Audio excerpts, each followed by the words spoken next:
Hello everyone, good afternoon to all of you. आज की class में बच्चों हम लोग लिमिट्स, कॉन्टिन्यूटी और डिफरेंशियबिलिटी के जो लेटेस्ट ईयर 2021 के जो क्वेश्चंस आए हुए हैं उनको डिस्कस करने जा रहे हैं। तो तीनों चैप्टर्स के मिक्स क्वेश्चन हम लोग स्टडी करेंगे, मतलब डिस्कस करने वाले हैं बच्चों लिमिट्स, कॉन्टिन्यूटी और डिफरेंशियबिलिटी के। So let's start.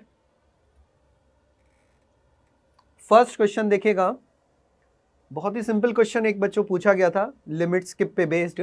Limit x tending to zero integral 0 to x square sine of under root t D t upon x cube.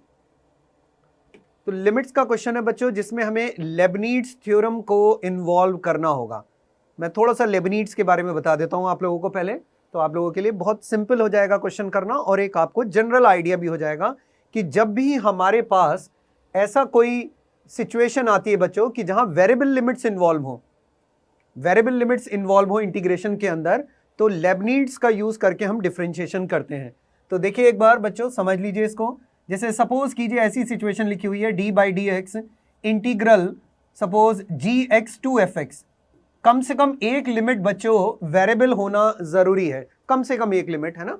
तो G X to F X and H T D T, ये suppose अगर हमारे पास बच्चों situation है कि हमारे पास एक integral है जिसमें कि कम से कम एक लिमिट वेरिएबल इन्वॉल्व है और उसको हमें डिफरेंशिएट करना है। तो आप जानते हैं डिफरेंशिएशन और इंटीग्रल एक दूसरे के एंटी ऑपरेटर्स होते हैं, दोनों एक दूसरे को खत्म करेंगे, है ना। लेकिन कैसे खत्म करेंगे बच्चों, कैसे लेबनीड्स रूल अप्लाई करते हैं, इसको ध्यान से समझिए, बहुत ही इंपॉर्टेंट है। आईआईटी में बहुत सारे क्वेश्चंस में लेबनीड्स की जरूरत पड़ती है। तो देखिए अपर लिमिट को सबसे पहले जो इंटीग्रेशन का वेरिएबल है टी, उसकी जगह पे रखिए, यानी कि टी के प्लेस में हम कितना रखेंगे बच्चों, F x into upper limit का डेरिवेटिव, अपर लिमिट पे फंक्शन की वैल्यू, अपर लिमिट का डिफरेंशिएशन, माइनस रहेगा बीच में। लोअर लिमिट को बच्चों टी की जगह रखेंगे एच ऑफ जी एक्स और इंटू लोअर लिमिट का डेरिवेटिव इंटू जी डैश एक्स। इसको कहते हैं बच्चों लेबनीड्स रूल। अपर लिमिट पे फंक्शन की वैल्यू, मतलब जो इंटीग्रल का वेरिएबल है, जैसे यहां पे टी है तो टी के प्लेस पे हम एफ एक्स रखेंगे और अपर लिमिट का डेरिवेटिव, माइनस लोअर लिमिट को बच्चों रखेंगे टी के प्लेस पे और लोअर लिमिट का डिफरेंशिएशन। ये लेबनीड्स रूल है। तो यहां पे इसको मैं यूज करता हूं। देखिए तो हमारे पास बच्चों ये लिमिट है, limit x tending to zero. Denominator में एक्स क्यूब लिखा हुआ है और न्यूमरेटर में है integration 0 to x square sine of under root t and d t. आप एक चीज ऑब्जर्व कर सकते हैं कि ये लिमिट 0/0 फॉर्म की है ना। लिमिट जो है बच्चों ये 0/0 फॉर्म की है। Denominator x tending to zero पे डिनोमिनेटर तो जीरो है ही और न्यूमरेटर भी जीरो है, क्योंकि इंटीग्रेशन अगर आप करते हैं 0 से लेके 0 तक किसी भी फंक्शन का तो वो जीरो ही आएगा। 0/0 टाइप की लिमिट्स को सॉल्व करने के लिए हमें एल हॉस्पिटल रूल का यूज कर सकते हैं ना हम लोग। और एल हॉस्पिटल का मतलब क्या होता है बच्चों, न्यूमरेटर का डिफरेंशिएशन अलग और डिनोमिनेटर का डिफरेंशिएशन हमें सेपरेटली करना होगा। तो न्यूमरेटर के डिफरेंशिएशन के लिए हमें ये लेबनीड्स रूल की जरूरत पड़ेगी। तो नेक्स्ट पेज पे करते हैं इसको कंप्लीट। तो मैं एल हॉस्पिटल रूल बच्चों अप्लाई कर रहा हूं। 0/0 और इन्फिनिटी फॉर्म के लिए अप्लाई कर सकते हैं हम लोग। तो limit x tending to zero, upper limit पे फंक्शन की वैल्यू यानी एक्स स्क्वायर को टी के प्लेस पे रखना है, तो साइन ऑफ एक्स स्क्वायर का अंडर रूट यानी एक्स आ जाएगा और अपर लिमिट का डेरिवेटिव बच्चों 2x आ जाएगा, है ना। अपर लिमिट एक्स स्क्वायर है ना, उसका derivative 2x, minus lower limit को रखेंगे टी के प्लेस पे और लोअर लिमिट का डेरिवेटिव तो वो जीरो हो जाएगा और डिनोमिनेटर में कितना आएगा 3x स्क्वायर। डिनोमिनेटर का भी डिफरेंशिएशन करेंगे ना, एल हॉस्पिटल लगा रहे हैं, न्यूमरेटर का डिफरेंशिएशन अलग, डिनोमिनेटर का बच्चों अलग, तो 3x स्क्वायर हो गया।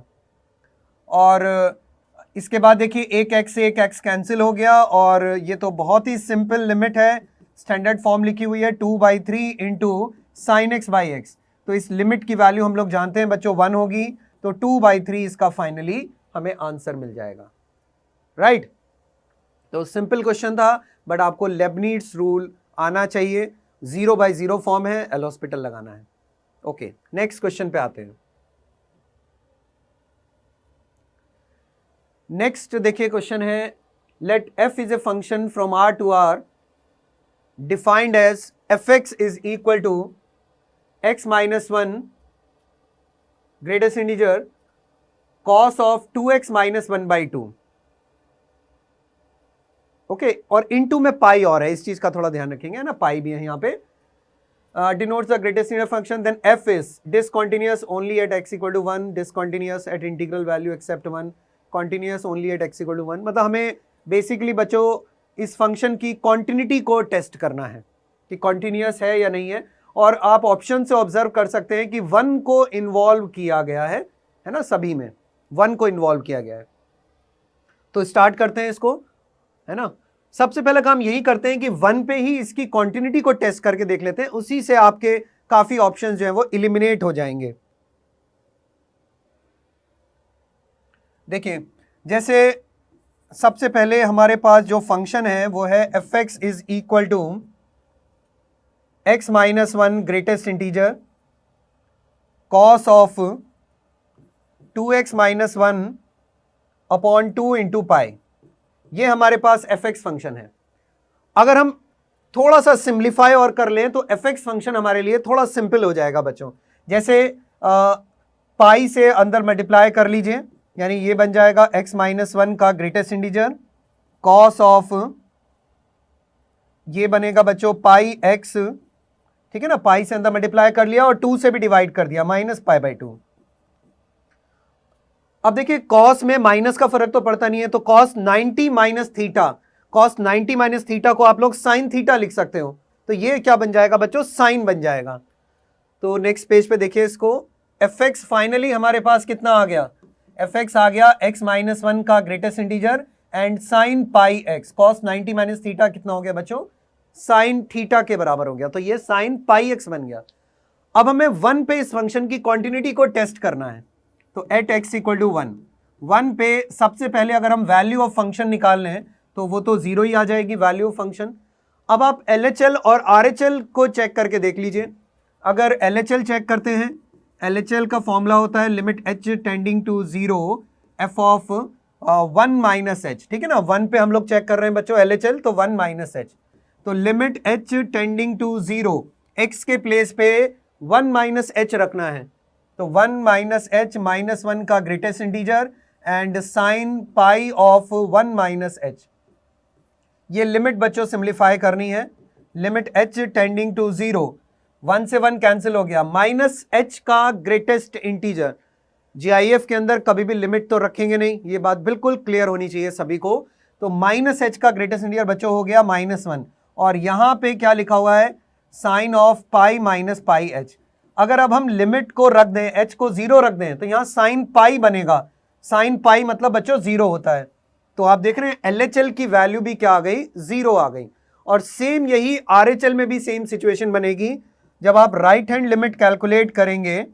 सो limit h tending to 0 f of 1 plus h, तो राइट हैंड लिमिट में भी देखिए 1 प्लस h का ग्रेटेस्ट इंटीजर, x की जगह 1 प्लस h रखिए, 1 plus h minus 1 and sine of pi plus pi h।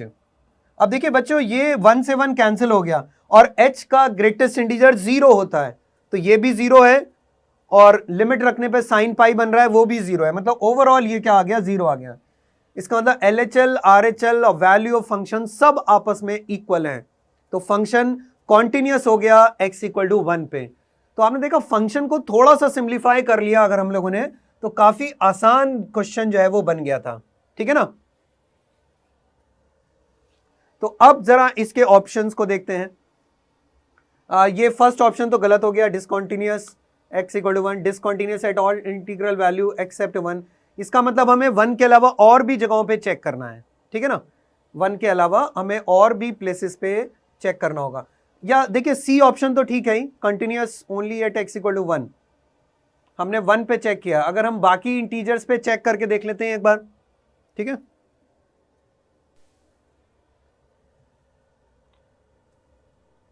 अब देखिए जनरल जब हमें चेक करना होता है, ध्यान से समझिएगा बच्चों, जनरल अगर हमें चेक करना है इंटीजर्स पर तो कैसे चेक करेंगे। ये तो आपने 1 पे चेक किया, अगर मैं जनरल एक x जैसे 1 लिया ना मैंने, इसकी जगह अगर मैं n ले लूं, x की जगह मैं n ले लूं, तो सेम सिचुएशन बनने वाली है। हर बार ये जो फैक्टर है ना साइन पाई x, हर बार बच्चों ये जो फैक्टर है ये इंटीग्रल मल्टीपल ऑफ पाई बनेगा। जैसे यहां पे साइन पाई बना ना हर जगह, ऐसे ही अगर आप 2 पे चेक करोगे तो 2 पाई बनेगा, 3 पे चेक करोगे 3 पाई बनेगा, यानी अगर आप n पे भी चेक करते हो तो साइन n पाई टाइप का हमेशा ये नंबर बनेगा, जो कि इस GIF को ये इसका बिहेवियर बदल रहा है, लेकिन उससे ना फर्क नहीं पड़ेगा ओवरऑल, क्योंकि ये हर बार 0 बनता रहेगा। तो इसीलिए आप इसको जनरल भी कह सकते हो कि आप किसी भी इंटीजर पे चेक करो, किसी भी इंटीजर पे चेक करो बच्चों, तो ये हमेशा जो है वो फंक्शन कॉन्टिन्यूटी को फॉलो करेगा। और इंटीजर के अलावा तो कहीं पे भी डर है ही नहीं भाई। x-1 का जो ग्रेटेस्ट इंटीजर है, अगर ये हम नॉन इंटीग्रल पॉइंट्स पे चेक करते हैं तो ये सब कॉन्टिन्यूस तो है ही। तो फाइनली इसका आंसर हम क्या कह सकते हैं, continuous for every real x। D part बच्चों इसका आंसर होगा, for all real x, for all real x बच्चों ये कॉन्टिन्यूस है, ठीक है ना। इंटीजर ही डाउटफुल पॉइंट थे, उन पे हमने चेक कर ही लिया, और बाकी नॉन इंटीजर्स पे हमें चेक करने की जरूरत ही नहीं है। नॉन इंटीजर्स पर ये भी कॉन्टिन्यूस है और ये तो कॉन्टिन्यूस है ही है। तो अलजेब्रा से आप जानते हैं कि दो कंटिन्यूस फंक्शन का प्रोडक्ट भी कैसा होता है, कॉन्टिन्यूस। तो खाली इंटीजर्स पे डाउट था, वो हमने ऑब्जर्वेशन से समझ लिया। तो इसका डी पार्ट बच्चों आंसर हो जाएगा। नेक्स्ट क्वेश्चन पे आइएगा। थर्ड क्वेश्चन देखिए, number of points at which the function is not differentiable. हमें यह चेक करना है कि यह फंक्शन कितने पॉइंट्स पे नॉन डिफरेंशिएबल है। थोड़ा बहुत अलजेब्रा से हम नो डाउट इस क्वेश्चन को शॉर्ट कर सकते हैं, लेकिन पहले एक बार जनरल टेक्निक मैं आपको बता देता हूं। यहां पे ना हमें मॉड्यूलस से इंडिपेंडेंट बनाना पड़ेगा इसको, है ना, तब हमारे लिए आसान हो जाएगा चेक करना इस फंक्शन की डिफरेंशिएबिलिटी को। कॉन्टिन्यूटी में तो कोई डाउट ही नहीं है, फंक्शन कॉन्टिन्यूअस तो 100% है, ये है ना। ये बात क्लियर हो रही है ना सब बच्चों को, क्योंकि देखिए सारे के सारे फंक्शन अलग अलग कॉन्टिन्यूअस हैं। x+2 का मॉड्यूलस हमेशा कॉन्टिन्यूअस होता है, ये हमेशा कॉन्टिन्यूअस है, लास्ट वाला फंक्शन भी बच्चों हमेशा कॉन्टिन्यूअस है। तो ओवरऑल फंक्शन तो कंटिन्यूअस है ही है, डिफरेंशिएबिलिटी को टेस्ट करना है।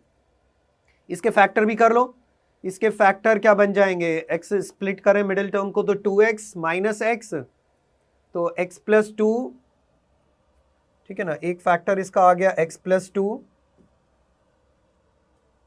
और एक आ गया बच्चों x-1। ये हमारे पास इसके फैक्टर्स आ गए। अब यहां पे हमारे पास एक तो तरीका यह है कि हमें केसेस बनाने पड़ेंगे बच्चों, है ना। यहां पे अगर हम देखें कि मॉड्यूलस कहां कहां 0 हो रहा है, एक -2 पे, एक -12 पे और एक 1 पे, 3 पॉइंट्स पे मॉड्यूलस 0 हो रहा है। तो हमें 4 केसेस बनाने पड़ेंगे, एक 1 से इंफिनिटी वाला केस, एक -12 से 1 वाला केस बच्चों, एक -2 से -12 और एक बच्चों -2 से लेस वाला रीजन। 4 केसेस बनाएंगे, मॉड्यूलस खत्म हो जाएगा, उसके बाद फिर डिफरेंशिएबिलिटी को हम टेस्ट कर सकते हैं आसानी से। ओके, तो स्टार्ट करते हैं बच्चों इसको। हालांकि थोड़ा बहुत मैंने कहा ना शॉर्ट कर सकते हैं अलजेब्रा का यूज करके, कि जैसे हम ये कह सकते हैं कि 1 पे, है ना, जैसे x=1 है, उस पे लास्ट वाला फंक्शन जो है वो नॉन डिफरेंशिएबल हो रहा है, जबकि बाकी सब डिफरेंशिएबल हैं, ठीक है। तो ओवरऑल जो है वो अलजेब्रा से हमने पढ़ा है ना कि अगर एक फंक्शन डिफरेंशिएबल है और एक नहीं है तो उनका एडिशन और सब्ट्रैक्शन नॉन डिफरेंशिएबल होगा। तो हम बता सकते हैं उनसे, लेकिन कुछ पॉइंट्स पे डाउट तब भी रह जाएगा। जैसे -2 है, -2 पे ये भी नॉन डिफरेंशिएबल है, ये भी नॉन डिफरेंशिएबल है, तो ये चेक करना ही पड़ेगा। तो ज़्यादा बेटर क्या है, ऐसे केसेस में रिस्क नहीं लेना चाहिए, ठीक है। हम प्रॉपर मॉड्यूलस की डेफिनेशन से इनको ओपन करके और फिर चेक करेंगे। ओके, तो पहला केस ले रहा हूं मैं, x को 1 से ग्रेटर। तो fx फंक्शन को हमें सिंप्लीफाई करना है बच्चों। तो पहला केस मैंने ले लिया कि अगर x 1 से ग्रेटर है, ठीक है, 1 से ग्रेटर, अगर x 1 से ग्रेटर है तो सारे के सारे मॉड पॉजिटिवली ओपन होंगे। पॉजिटिवली ओपन होने का मतलब ये बनेगा 2x + 1, ये बनेगा -3x - 6 और ये आएगा बच्चों x² + x - 2। तो ये कैलकुलेशन थोड़ा सा ध्यान से करेंगे सारे बच्चे। ये आ गया x², एक तो x वाले टर्म सारे कैंसिल हो गए और -7, ठीक है ना, -8 और +1, तो x² - 7 बन गया, ठीक है। तो ये आ गया x² - 7, x > 1 के लिए ये हमें मिल गया रिजल्ट। सेकंड केस ले लेते हैं। सेकंड केस बच्चों ये है कि जब x की वैल्यू 1 से लेस है और -½ से ग्रेटर है, ठीक है ना, -½ to 1, तो -½ से लेके 1 तक का पार्ट ले लेते हैं। -½ से 1 का रीजन अगर आप लेते हैं तो देखिएगा ध्यान से, -½ से लेके 1 तक ये पॉजिटिवली ओपन होगा, है ना, ये भी पॉजिटिवली ओपन होगा, लेकिन ये लास्ट वाला बच्चों निगेटिवली ओपन होगा, क्योंकि -½ से 1 के बीच में आप कोई नंबर लेके भी चेक कर सकते हो, जैसे आपने सपोज 0 उठा लिया, है ना, तो 0 पे ये लास्ट वाला मॉड्यूलस निगेटिव हो रहा है। जब मॉड्यूलस के अंदर का पार्ट बच्चों निगेटिव होता है तो मॉड्यूलस माइनस साइन के साथ हटाना पड़ता है, ठीक है ना।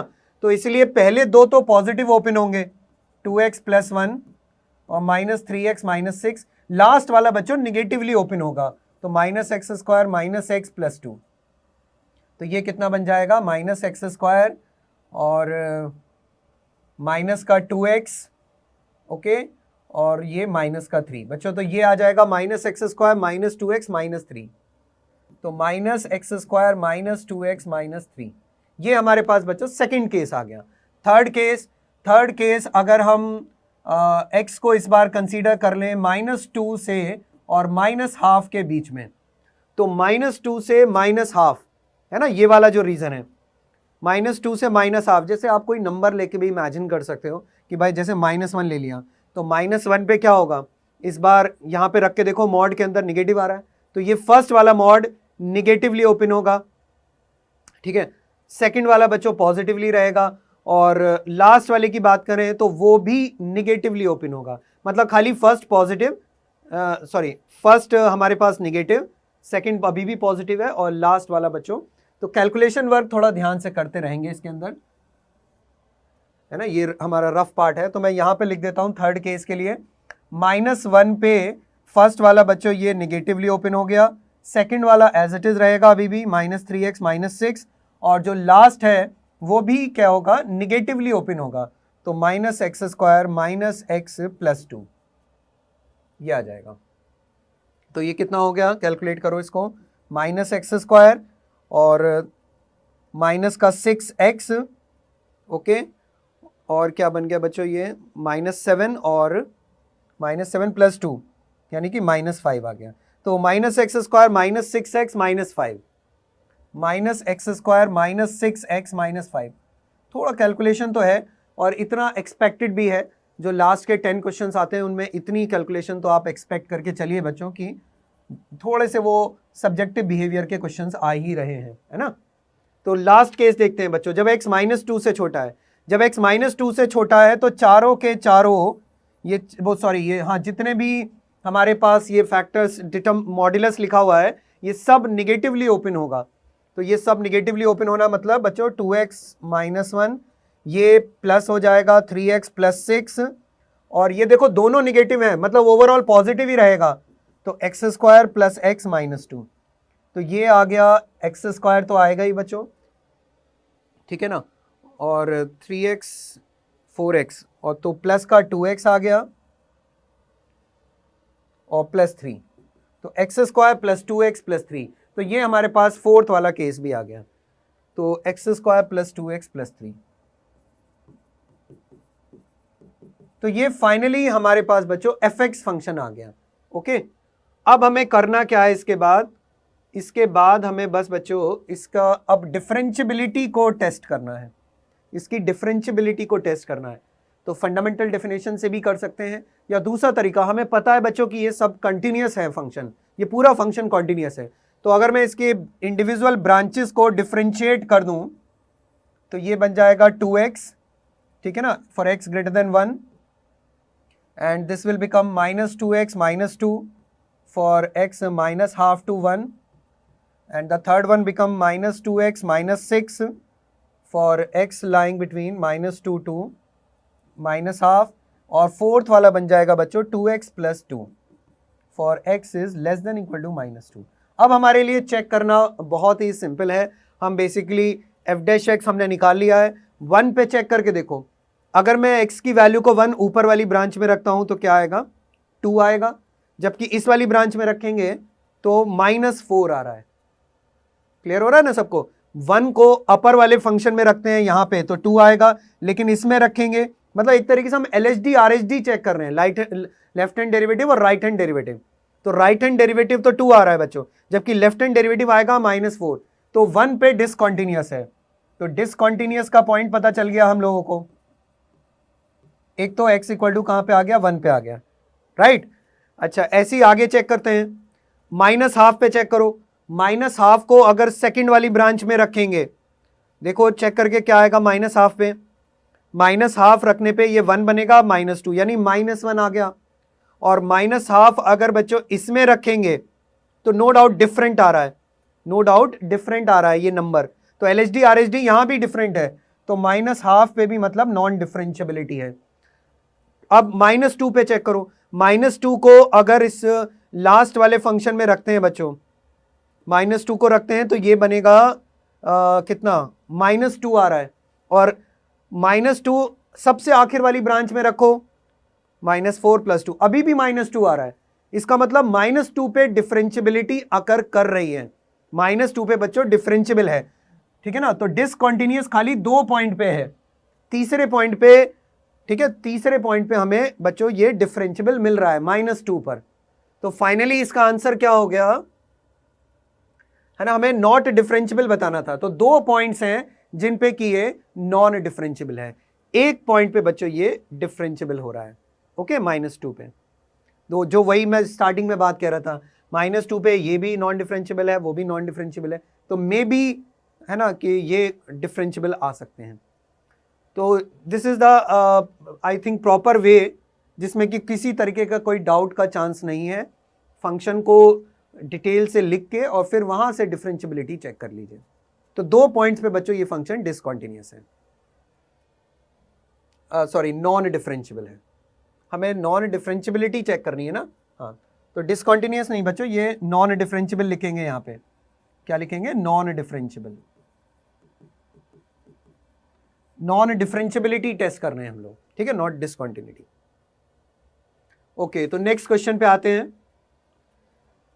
नेक्स्ट क्वेश्चन है, a function is defined in the interval -3, fx equal to minimum of mod x, 2 - x² in -2 to 2 and mod of x का GIF in 2 to 3, mod of x जब 2 से 3 में लाई कर रहा है।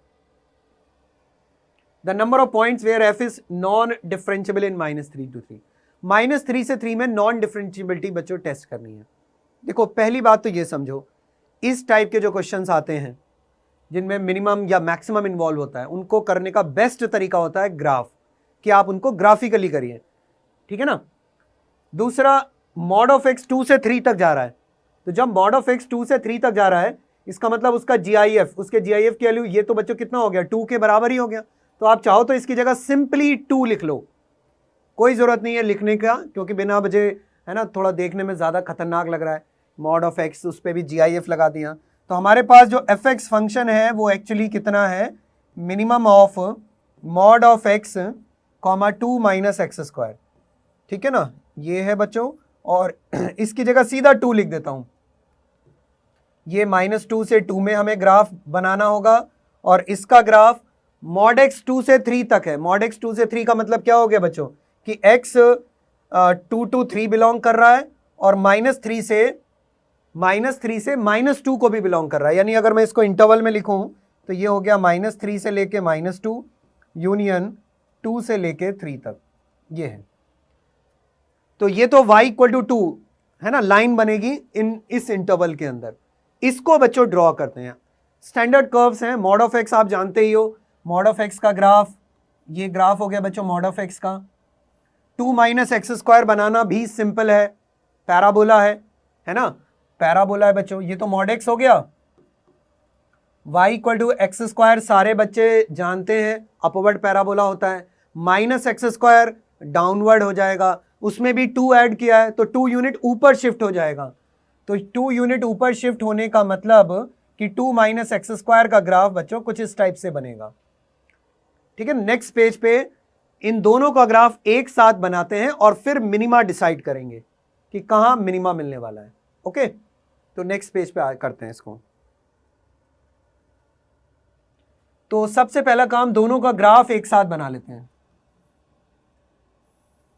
मॉड एक्स फंक्शन का graph बच्चों ये बन गया और 2 माइनस एक्स स्क्वायर ये हो गया।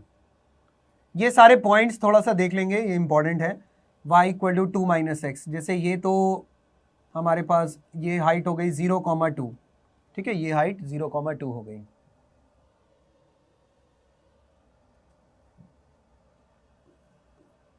ओके,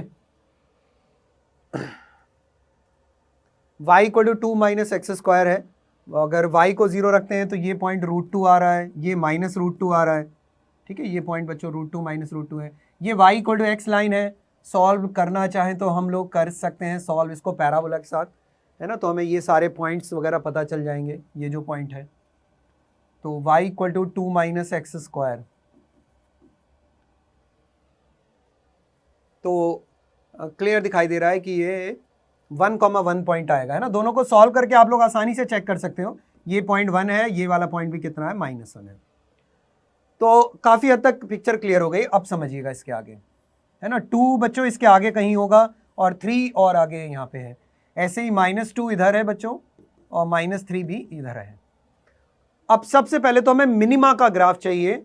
-2 से 2 में, -2 से 2 में हमें इन दोनों का मिनिमा चाहिए।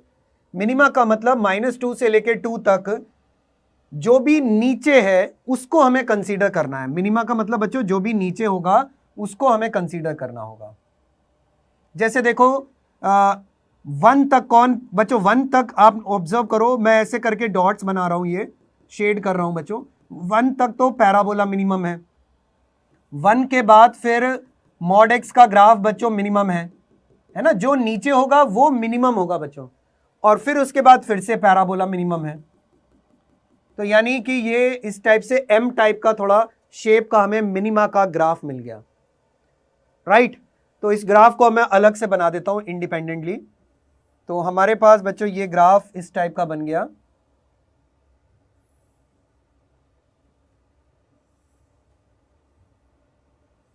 ठीक है, ये थोड़ा कर्वेचर टाइप है।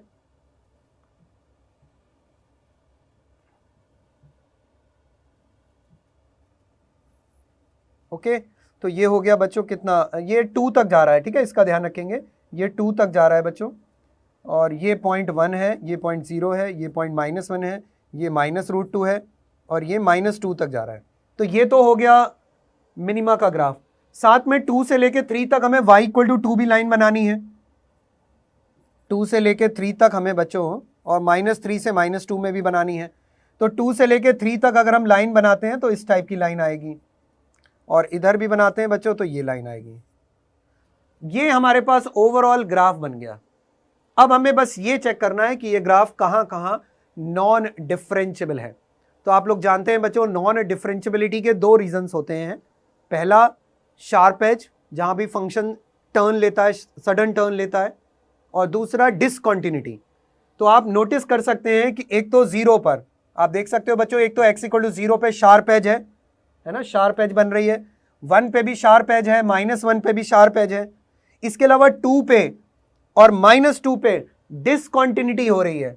2 पे बच्चों और -2 पे डिसकंटिन्यूटी है। तो डिसकंटिन्यूटी है तो मतलब नॉन डिफरेंशिएबिलिटी होगी, और इन तीनों पे बच्चों शार्प एज है। तो ओवरऑल 5 पॉइंट्स हमें मिल गए जिन पे कि फंक्शन नॉन डिफरेंशिएबल रहेगा। ओके, तो 5 पॉइंट्स हैं बच्चों जिन पे फंक्शन नॉन डिफरेंशिएबल आने वाला है। क्लियर हुआ सबको?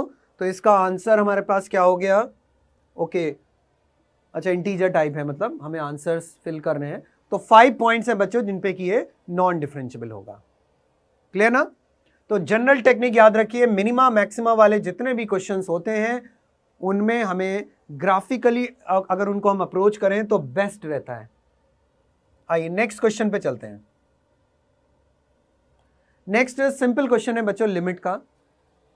The value of limit h tending to 0 2 times, है ना, ये पूरा एक्सप्रेशन लिखा हुआ है। तो कई मेथड हैं आप लोगों के पास करने के, लेकिन क्वेश्चन को ऐसे डिज़ाइन किया गया है कि उसमें √3 वगैरह इन्वॉल्व किया गया है। और जब √3 वगैरह इन्वॉल्व होता है टिग्नोमेट्री में तो हमें एक स्पेशल वहाँ से एक हिंट मिल जाता है। √3 को √3/2 वगैरह बना के हम कंपाउंड एंगल फॉर्मूला बना सकते हैं। तो हम यहां भी क्या करेंगे, इस एक्सप्रेशन को सिंप्लीफाई करने की कोशिश करते हैं पहले, फिर लिमिट को यूज करेंगे। जैसे लिमिट h टेंडिंग टू 0, तो इस 2 को तो बच्चों बाहर ही रहने दीजिए। अगर हम एक 2 से मल्टीप्लाई डिवाइड और कर दें तो ये बन जाएगा √3/2 साइन π/6 प्लस h -1/2। 2 से मैंने बच्चों मल्टीप्लाई और डिवाइड किया है, cos π/6 प्लस h। ये तो हमारे पास न्यूमरेटर आ गया। डिनोमिनेटर में भी यही कीजिए, √3 और h, ठीक है ना। एक 2 से मल्टीप्लाई करिए बच्चों और एक 2 से डिवाइड भी कर दीजिए, तो √3/2 cos h -1/2 sin h। अब यहां से हम लोगों के लिए कंपाउंड एंगल फॉर्मूलाज बनाना आसान है। जैसे देखो √3/2 को अगर मैं cos के टर्म में लिख दूं तो ये cos π/6 है, ये sin π/6 है ना। ये क्या है बच्चों, ये sin π/6 है 30 डिग्री। ओके, ये cos π/6 है, तो sin A cos B minus cos A sin B का फॉर्मूला बन रहा है, sin A माइनस B का फॉर्मूला। तो limit h tending to 0 2 times sin A minus B का बच्चों फॉर्मूला। तो ये तो काफी आसान हो गया, आप देख सकते हो आप लोग, ठीक है ना। sin A माइनस B, तो π/6 प्लस h माइनस π/6। डिनोमिनेटर में भी आप देखो, आपकी चॉइस है, आप लोग साइन का बनाना चाहो साइन का, कॉस का बनाना चाहो कॉस का, कोई भी फॉर्मूला बना लो। अगर √3/2 को मैं, चलो कॉस का बना लेते हैं यहाँ पे। अगर मैं यहाँ पे इसको फिर से cos π/6 लिख दूं, ये sin π/6 है, तो cos A cos B minus sin A sin B, तो cos A cos B minus sin A sin B बच्चों हो गया ये। अच्छा, एक 2 यहां पे भी है ना, तो cos A cos B minus sin A sin B, तो cos π/6 प्लस h ये आ गया, राइट। ये 2 कैंसिल कर दो, ये π/6 कैंसिल हो गया, अब ज्यादा कुछ बचा ही नहीं है क्वेश्चन के अंदर बच्चों। ये 2/√3 को बाहर रखिए, limit h tending to 0। Numerator में एक साइन h बचा हुआ है, डिनोमिनेटर में भी बच्चों एक h है, और यहाँ लिमिट रखने में कोई प्रॉब्लम ही नहीं है, यहाँ पे डिनोमिनेटर में कोई दिक्कत ही नहीं हो रही है बच्चों h को 0 रखने पे। तो ये 1 बन गया, तो 2/√3, दिस इज चिल्ड्रन 1, और ये कितना हो गया cos π/6, cos π/6 हमारे पास कितना आ गया फिर से √3/2। ओके, तो दोनों मल्टीप्लाई हो गए, यानी कि 4/3, ठीक है ना, 4/3, ये इस क्वेश्चन का आंसर आ जाएगा। तो काफी सिंपल क्वेश्चन था, आपको टिग्नोमेट्री को यूज करके थोड़ा सा अरेंज करना था बस, और आसानी से फिर उसका देख रहे हैं लिमिट्स की बहुत सिंपल फॉर्म बन गई थी यहाँ पे। हालांकि और दूसरे मेथड्स भी हैं, एल हॉस्पिटल भी आप यूज कर सकते हैं, लेकिन उससे भी थोड़ा लेंदी रहेगा। तो जहाँ भी ऐसे नंबर्स दिखाई देते हैं ना, √2, √3, 1/2 टाइप के, तो इनका टिग्नोमेट्री में स्पेशल रोल होता है। आप जानते हैं कि इन नंबर से हम कंपाउंड एंगल फॉर्मूलाज वगैरह बना सकते हैं। तो ये सारी चीज़ें अब आपके दिमाग में सेट रहनी चाहिए कि अगर क्वेश्चन में इस टाइप की सिचुएशन इन्वॉल्व है तो आप कंपाउंड एंगल फॉर्मूलाज वगैरह बनाइए, राइट। तो नेक्स्ट क्वेश्चन पे आते हैं बच्चों।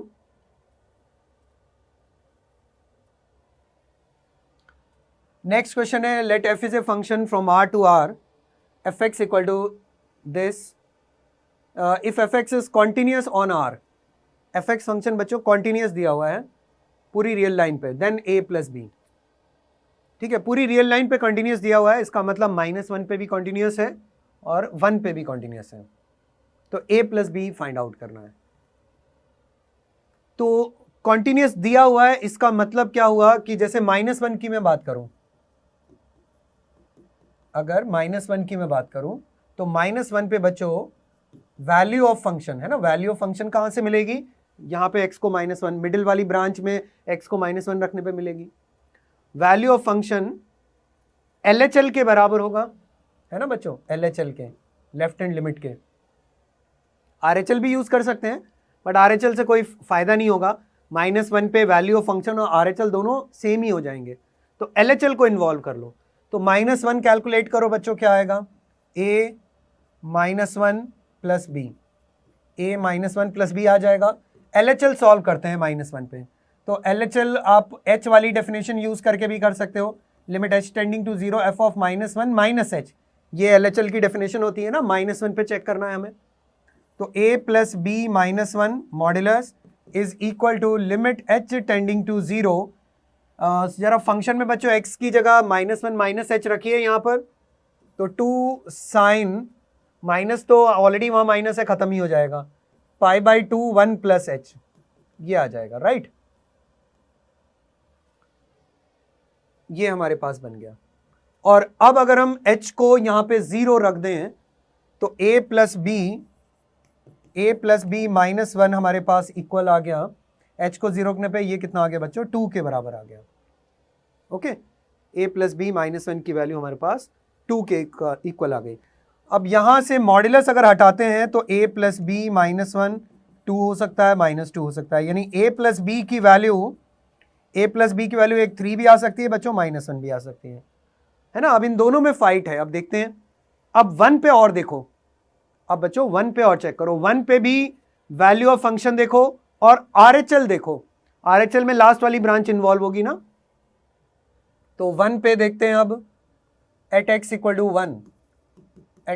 टू 1 वैल्यू ऑफ फंक्शन को मैं RHL के बराबर रख रहा हूं, ठीक है ना। LHL आप समझ रहे हैं ना, RHL लेने में फायदा है, 1 पे ये वाली ब्रांच इन्वॉल्व होगी बच्चों और RHL पे सेकंड वाली इन्वॉल्व होगी, तभी तो कोई रिलेशन आएगा ना AB में, नहीं तो दोनों साइड बराबर आ जाएंगी, जस्ट सेटिस्फाई हो जाएगा। तो F1 हो गया बच्चों a प्लस बी प्लस 1 और RHL हो जाएगा limit h tending to 0 f of 1 plus h, ये RHL हो जाएगा। तो limit h tending to 0 1 plus h, function हमारे पास है साइन पाई x, तो sine pi times 1 plus h,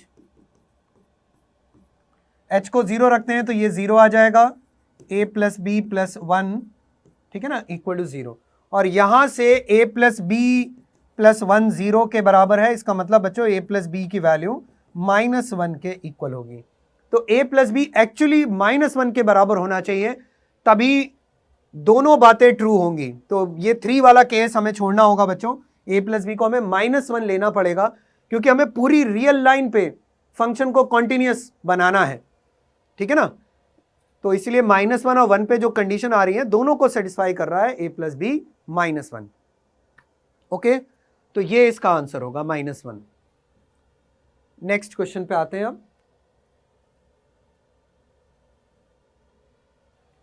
next, fx एक डिफरेंशिएबल फंक्शन है at x equal to a, f dash a 2 के इक्वल है और f ऑफ a 4 के इक्वल है। तो हमें लिमिट फाइंड आउट करने के लिए कहा है x tending to a, x time fa minus a times fx upon x minus a। तो काफी सिंपल क्वेश्चन है बच्चों, ऐसे क्वेश्चंस पहले भी काफी पूछे गए हैं। Okay, limit x tending to a, यानी कि x a की तरफ बच्चों टेंड कर रहा है, x वेरिएबल है और a कांस्टेंट है, x वेरिएबल है और a कांस्टेंट है।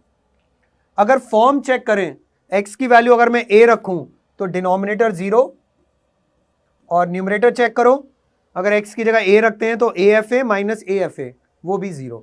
तो 0/0 फॉर्म है बच्चों, 0/0 फॉर्म है, तो हम एल'हॉस्पिटल का यूज कर सकते हैं, ठीक है ना। न्यूमरेटर का डेरिवेटिव निकालिए और डिनोमिनेटर का भी डेरिवेटिव निकालिए। तो न्यूमरेटर का डिफरेंशिएशन अगर हम करते हैं तो ये आएगा, x का डेरिवेटिव 1 हो जाएगा f ऑफ a, और यहां पर fx का डेरिवेटिव होगा तो f डैश x, और अपॉन में कितना 1। अब लिमिट रखने में कोई प्रॉब्लम ही नहीं है, तो लिमिट रख देते हैं यहाँ पे x की वैल्यू a, तो ये बन जाएगा f of a minus a times f dash a। अब खाली वैल्यू रखनी है बच्चों, f ऑफ a कितना है 4 के बराबर है और f डैश a कितना है 2 के बराबर है। तो ये फाइनली हमारे पास f ऑफ a कितना आ गया 4 और f डैश a कितना है 2 के बराबर है, तो 4 माइनस 2a है ना, ये इस क्वेश्चन का आंसर हो जाएगा 4 माइनस 2a। ओके, तो 0/0 फॉर्म का क्वेश्चन था जिसमें हमने एल'हॉस्पिटल अप्लाई करके आसानी से इसको बच्चों सॉल्व कर लिया। नेक्स्ट क्वेश्चन करते हैं।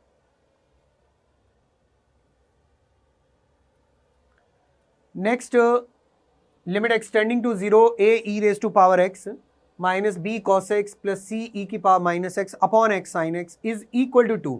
लिमिट की वैल्यू ऑलरेडी दी हुई है 2 के बराबर, और हमें a plus b plus c find out करना है। इस क्वेश्चन को हमने क्लास में भी किया था, लेकिन वहां हमने सीरीज एक्सपेंशन से इस क्वेश्चन को किया था। अब इसको दूसरे मेथड से करके देखते हैं, एल हॉस्पिटल से करके देखते हैं एक बार, ठीक है ना। तो आपके पास क्योंकि चॉइसेस हैं, आप दोनों में से कोई भी मेथड यूज कर सकते हो। a e raise to power x minus b cos x plus c e की power minus x upon x sine x, ठीक है, ये लिखा हुआ है, and that is equal to 2। सबसे पहले अगर हम फॉर्म चेक करें तो डिनोमिनेटर तो नो डाउट 0 बन रहा है ना, डिनोमिनेटर बच्चों 0 बन रहा है। न्यूमरेटर को देखते हैं, न्यूमरेटर में अगर x की वैल्यू 0 रखते हैं तो ये a आएगा, ये माइनस बी प्लस सी, ओके, यानी कि ये a माइनस बी प्लस सी आ गया, ये बन गया। अब हमारे पास बच्चों एक ही चॉइस बची है कि इस न्यूमरेटर को भी 0 होना पड़ेगा। अगर ये 0 के अलावा कोई भी और नंबर हुआ तो आप समझ रहे हैं ना, नॉट डिफाइंड सिचुएशन बन जाएगी, लिमिट एग्जिस्ट नहीं करेगी, जबकि लिमिट का आंसर ऑलरेडी हमें दे रखा है 2 है, ओके, मतलब फाइनाइटली लिमिट एग्जिस्ट कर रही है। तो हमारे पास एक ही चॉइस है बच्चों कि a माइनस बी प्लस सी को 0 के बराबर हमें लेना पड़ेगा। तो एल हॉस्पिटल लगाने से पहले इस बात का ध्यान रखिए, 0 बाई 0 फॉर्म बनना जरूरी है। डिनोमिनेटर में अगर 0 बन रहा है तो फिर न्यूमरेटर में 0 बनना जरूरी है बच्चों, तभी फाइनाइट आंसर मिल सकता है। तो ये बात आ गई, ठीक है। तो इस कंडीशन के साथ हम लोग एल हॉस्पिटल अब इसमें लगा सकते हैं, लेकिन उससे पहले ना थोड़ा सा अगर हम क्वेश्चन को आसान बना लें तो ज्यादा बेटर होगा। आसान कैसे बनाओगे? स्टैंडर्ड फॉर्म्स को यूज कर सकते हैं ना हम लोग। तो डिफरेंशिएट करना भी देखो बहुत सिंपल हो जाएगा। जैसे अगर यहाँ एक्स स्क्वायर लिख दूं और यहाँ बच्चों साइन एक्स बाई एक्स लिख दूं, और हम लोग जानते हैं ना कि लिमिट्स को मल्टीप्लाई डिवाइड वगैरह में हम लोग डिस्ट्रीब्यूट करके सॉल्व कर सकते हैं। तो ये वाला पार्ट 1 हो जाएगा, साइन एक्स बाई एक्स। तो हमारे पास सिर्फ इतना पार्ट बच्चों ये बचेगा जिसको डिफरेंशिएट करना भी आसान है। तो नेक्स्ट पेज पे करते हैं, limit x tending to 0 a e की power x minus b cos x plus c e की power minus x upon x square is equal to 2। अब 0 बाई 0 फॉर्म ऑलरेडी हम बना चुके हैं बच्चों, एल हॉस्पिटल रूल अप्लाई करो।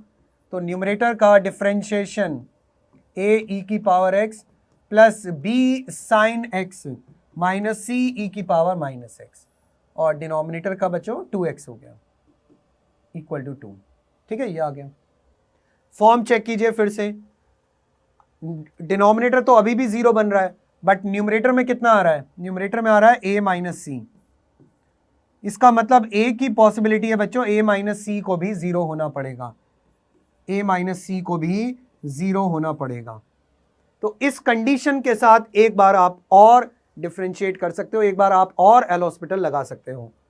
तो अगर मैं फिर से बच्चों एल हॉस्पिटल अप्लाई कर दूं तो न्यूमरेटर का डेरिवेटिव आ गया a e की power x plus b cos x plus c e की power minus x upon 2 is equal to 2। अब लिमिट रखने में कोई भी ट्रबल नहीं है, लिमिट रख दीजिए। लिमिट रखते ही आपको मिल गया बच्चों a plus b plus c is equal to 4। ये आपको थर्ड इक्वेशन मिल गई। ये इक्वेशन नंबर बच्चों क्या आ गई? 3 हो गई। और आई थिंक हमें a प्लस बी प्लस सी ही निकालना था ना। हाँ, तो फिर तो कुछ करने की ज़्यादा ज़रूरत ही नहीं पड़ी बच्चों। a प्लस बी प्लस सी कितना आ गया? 4 के बराबर आ गया।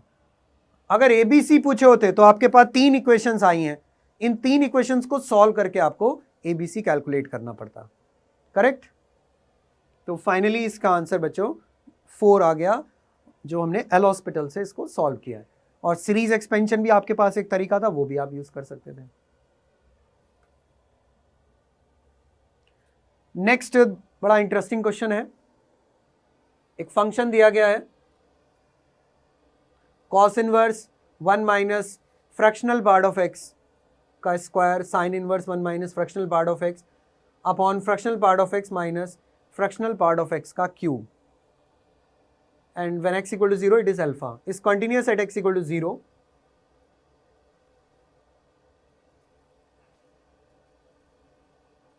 हमें अल्फा के बारे में बच्चों पता करना है कि अल्फा की वैल्यू क्या होगी जिसके लिए ये फंक्शन कॉन्टिन्यूस बन जाए। तो अल्फा की वैल्यू निकालने का मतलब हमें ये लिमिट सॉल्व करनी है, एक्सटेंडिंग टू 0 पे हमें इस फंक्शन की लिमिट सॉल्व करनी है। बात समझ में आ रही है ना?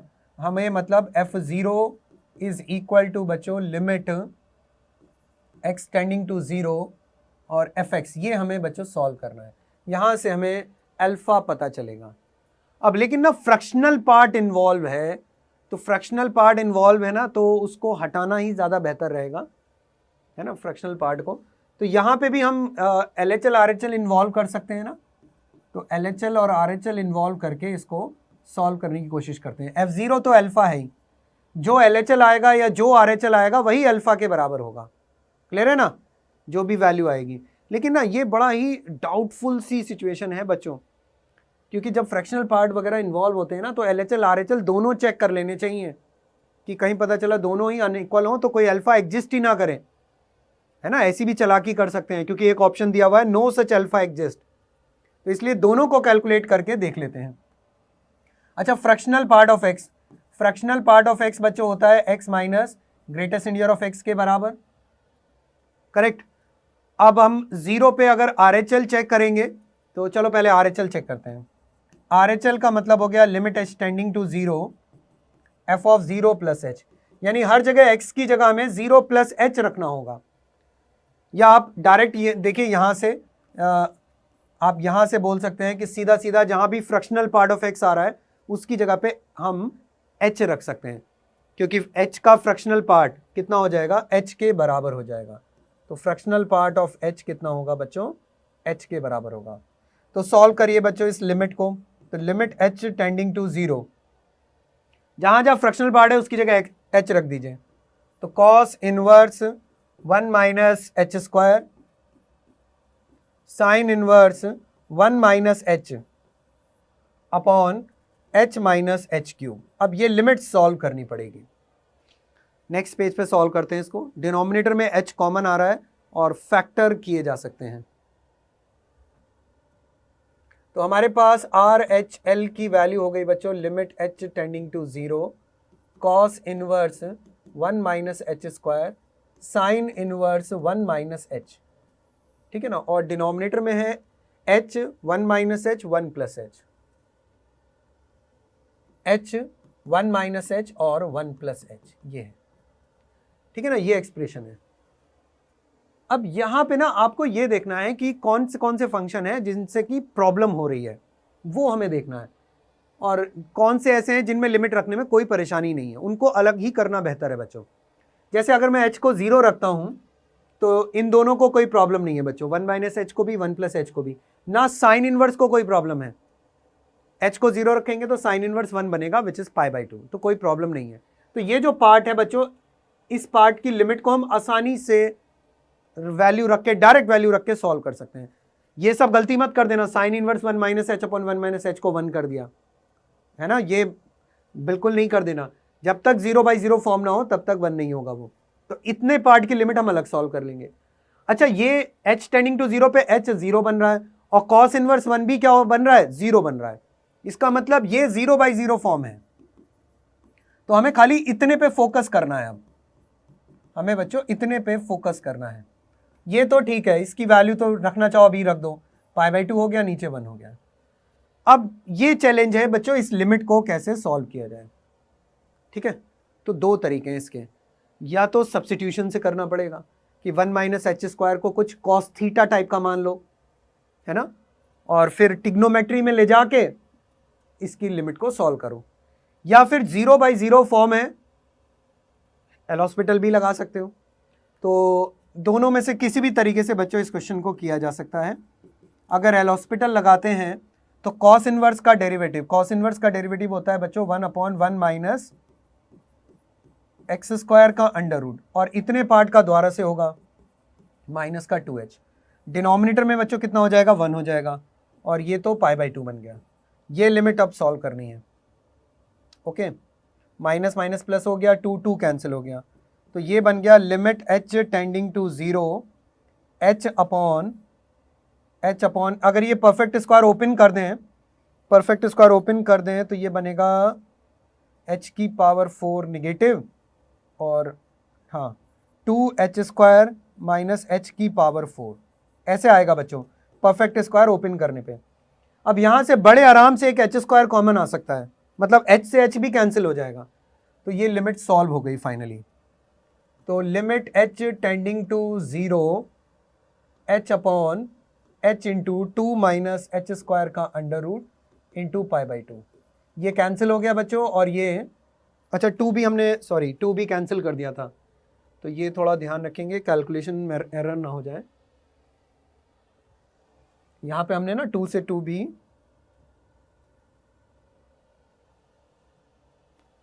ये बच्चों 2 से 2 कैंसिल कर दिया था मैंने, है ना। तो यहाँ सिर्फ पाई है, ओके, यहाँ भी कितना है पाई है। तो π/√2 ये हमारे पास वैल्यू आ गई π/√2 किसकी, RHL की। राइट हैंड लिमिट बच्चों π/√2 आ गया।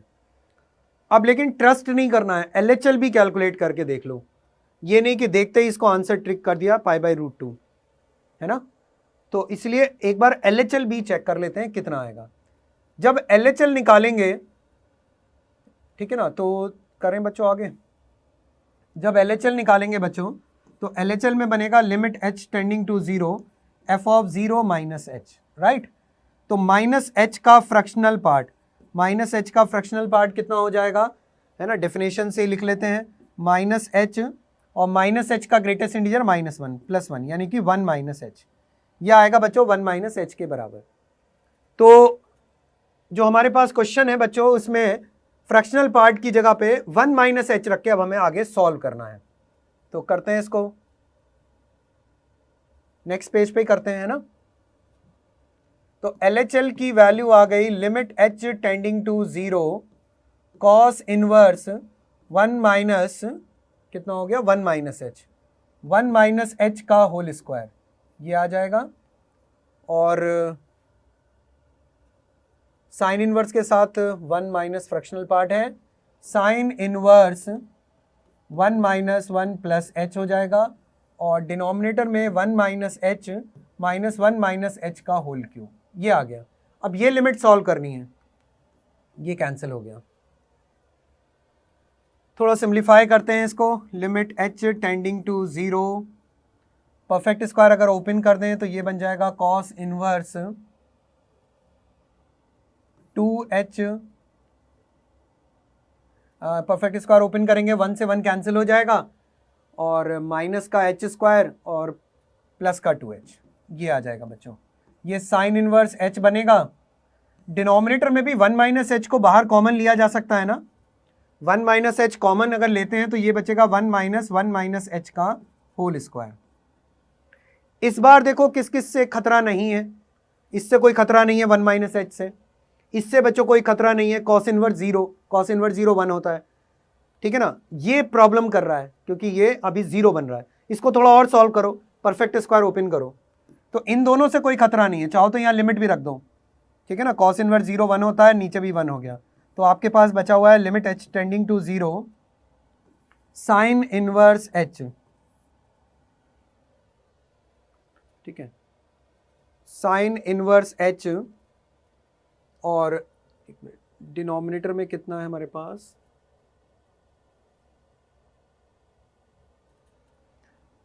तो ये हो गया 1 से 1 कैंसिल हो गया, यहाँ पे 2h माइनस h²,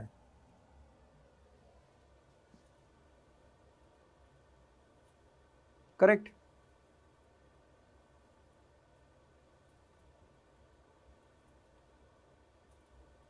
h को 0 रखा, ओके एक वेट कॉस इनवर्स 0 है ना, ये वैल्यू π/2 होगी, है ना, इसका ध्यान रखेंगे π/2 बच्चों, है ना, कॉस इनवर्स 0, ये इसको मैं ठीक कर देता हूँ। कॉस इनवर्स 0 कितना हो गया π/2, नीचे 1 बन रहा है ना, ओके चलिए ठीक है, बस हो गया क्वेश्चन। देखो π/2 तो ये आ गया और लिमिट h टेंडिंग टू 0, एक h जैसे ही कॉमन लेंगे तो sine inverse h by h और into 1/2 minus h tending to 0 पे बच्चों ये 1 हो गया और यहाँ लिमिट रखेंगे तो एक 1/2 और बचा, तो फाइनल आंसर इसका आ गया π/4। तो आपने देखा LHL की वैल्यू π/4 आ रही है, जबकि RHL हमारा डिफरेंट आया था। RHL हमारा आया था π/√2। मतलब क्या हुआ, समझ गए ना? LHL और RHL ही बराबर नहीं है। जब LHL और RHL ही बराबर नहीं है तो बच्चों ऐसा कोई भी अल्फा एग्जिस्ट नहीं करेगा जो कि इस फंक्शन को कॉन्टिन्यूअस बना दे। ठीक है ना? तो ये फंक्शन कॉन्टिन्यूअस नहीं हो सकता, कोई भी ऐसा अल्फा एग्जिस्ट नहीं करेगा। राइट? नेक्स्ट क्वेश्चन करते हैं बच्चों। नेक्स्ट एक कंटिन्यूटी का क्वेश्चन है फिर से। fx फंक्शन हमें दिया हुआ है, continuous at each point in its domain, f0 is 1/k, then k। हमें k की वैल्यू निकालनी है। बच्चों ये फंक्शन कॉन्टिन्यूअस है अपने डोमेन के हर पॉइंट पे, और f0 दिया हुआ है। तो अगर f0 दिया हुआ है तो एक काम करते हैं, जीरो पे ही डिस्कशन रखते हैं अपना। अगर हम जीरो पे, f(0) पे इस फंक्शन की लिमिट को सॉल्व कर दें, तो जो इस फंक्शन की लिमिट आएगी, है ना बच्चों, जो इस फंक्शन की लिमिट आएगी वही f0 की वैल्यू होगी। तो ये लिमिट सॉल्व करनी है, और इस बार LHL RHL इन्वॉल्व करने की जरूरत नहीं है। उसकी जरूरत तब ज्यादा पड़ती है जब GIF इन्वॉल्व हो, फ्रैक्शनल पार्ट इन्वॉल्व हो, इनवर्स फंक्शन इन्वॉल्व हो, ब्रांचेस हो, तब LHL RHL मजबूरी होता है। अभी तो आप ये लिमिट सॉल्व कर दीजिए, जितनी ये लिमिट आएगी वहीं से आपको बच्चों ये निकल जाएगा k। अब इस लिमिट को कैसे सॉल्व करें ये हमारे लिए आगे का डिस्कशन है। इसको सॉल्व करने के लिए मैं ट्रिग्नोमेट्री को थोड़ा इन्वॉल्व कर रहा हूं। cos c minus cos d का फॉर्मूला लगा रहा हूं। cos c minus cos d होता है माइनस का 2 sin c plus d/2 and sin c minus d/2। तो मैंने ये बच्चों ये फॉर्मूला यहां पे यूज कर लिया, और डिनोमिनेटर में कितना है, x की पावर 4। ठीक है, डिनोमिनेटर में x की पावर 4 है। तो cos c minus cos d का मैंने फॉर्मूला यूज कर लिया, minus 2 sin c plus d/2 sin c minus d/2 upon x की पावर 4। अब ये थोड़े बहुत बड़े बड़े टर्म लिखे हुए हैं, तो इनको थोड़ा सा छोटा करने की कोशिश करते हैं, इन द सेंस कि 1/k is equal to limit x tending to 0 minus 2। Sine के साथ बच्चों लिखा हुआ है sin x plus x upon 2। मैं सेम टर्म से डिवाइड भी कर रहा हूं, ताकि ये पूरी लिमिट क्या हो जाएगी बच्चों, 1 हो जाएगी ना। तो मैंने सेम टर्म से डिवाइड भी कर दिया, मल्टीप्लाई भी कर दूंगा बैलेंस करने के लिए। ऐसे ही इसके साथ भी करो। साइन के अंदर है बच्चों, ये साइन का पूरा एंगल है, ध्यान रखना। Sine x minus x by 2 है ये, wait, this is sine x minus x by 2। तो साइन के अंदर लिखा हुआ है बच्चों sine x minus x by 2। Same term से डिवाइड भी कर दीजिए। अब मल्टीप्लाई भी करना पड़ेगा, लेकिन है ना, मल्टीप्लाई भी करना पड़ेगा, तो मल्टीप्लाई भी करो। तो sine x plus x, sign x minus x, और नीचे एक्स की पावर 4 टाइम्स एक्स की पावर 4, ये आगे बच्चों। तो ये तो फिलहाल 1 1 हो गए, ये भी 1 हो गया और ये भी 1 हो गया, ये दोनों बच्चों 1 1 हो गए। तो थोड़ा सा क्वेश्चन थोड़ा सिंपल लगेगा अब आप लोगों को। लिमिट एक्सटेंडिंग टू 0 माइनस 2, एक 4 भी है नीचे। अब इसके बाद ना साइन एक्स प्लस एक्स जो है, इसको एक एक्स से डिवाइड कर सकते हैं ना हम लोग। साइन एक्स प्लस एक्स में मैंने क्या किया बच्चों, एक एक्स दे दिया इसको, एक x sine x plus x को दे दो, और बाकी का जो एक्स क्यूब है वो साइन एक्स माइनस एक्स को दे दीजिए, इसको दे दीजिए, क्योंकि ना ये सॉल्व हो जाएगा। साइन एक्स बाई एक्स 1 होता है, ये भी कितना हो गया, 1 हो गया। यहां पे आपके पास अब कई चॉइसेस हैं, सीरीज एक्सपेंशन भी लगा सकते हो, एल हॉस्पिटल भी लगा सकते हो। तो 1/k इक्वल आ गया -1/2, ये भी बच्चों कितना हो गया, 1 + 1 हो गया। और लिमिट एक्सटेंडिंग टू 0, यहाँ पे सीरीज एक्सपेंशन से कर लेते हैं इसको। तो x minus X cube by 3 factorial plus X की power 5/5 factorial and so on minus X upon x cube. तो हमने ये यूज कर लिया, x से x cancel, X cube common आएगा, तो न्यूमरेटर डिनोमिनेटर्स में एक्स क्यूब भी खत्म। और उसके बाद जब आप, ये कितना बन गया बच्चों, -1 बन गया। उसके बाद जब आप लिमिट रखेंगे तो x की पावर 5 से आगे के सारे टर्म 0 हो जाएंगे, तो ये सिर्फ एक -1/6 बचा हमारे पास। तो 1/k इक्वल आ गया बच्चों ये 1/6 के। तो फाइनली k की वैल्यू कितनी आ गई, 6 के बराबर आ गई, k इज इक्वल टू 6। तो ये इस क्वेश्चन का आंसर हो गया। तो ट्रिग्नोमेट्री की हेल्प से काफ़ी आसानी से हमने इस क्वेश्चन को कर लिया, ठीक है ना। अगर हम और कोई मेथड यूज़ करते तो शायद डिफ़िकल्ट होता, एल हॉस्पिटल वगैरह अगर हम लगाते या है ना एक्सपेंशन से करते तो काफ़ी टाइम टेकिंग होता। ओके स्टूडेंट्स, तो नेक्स्ट क्लास में हम और PYQs डिस्कस करेंगे, ठीक है। See you in the next class. Thank you very much, bye bye.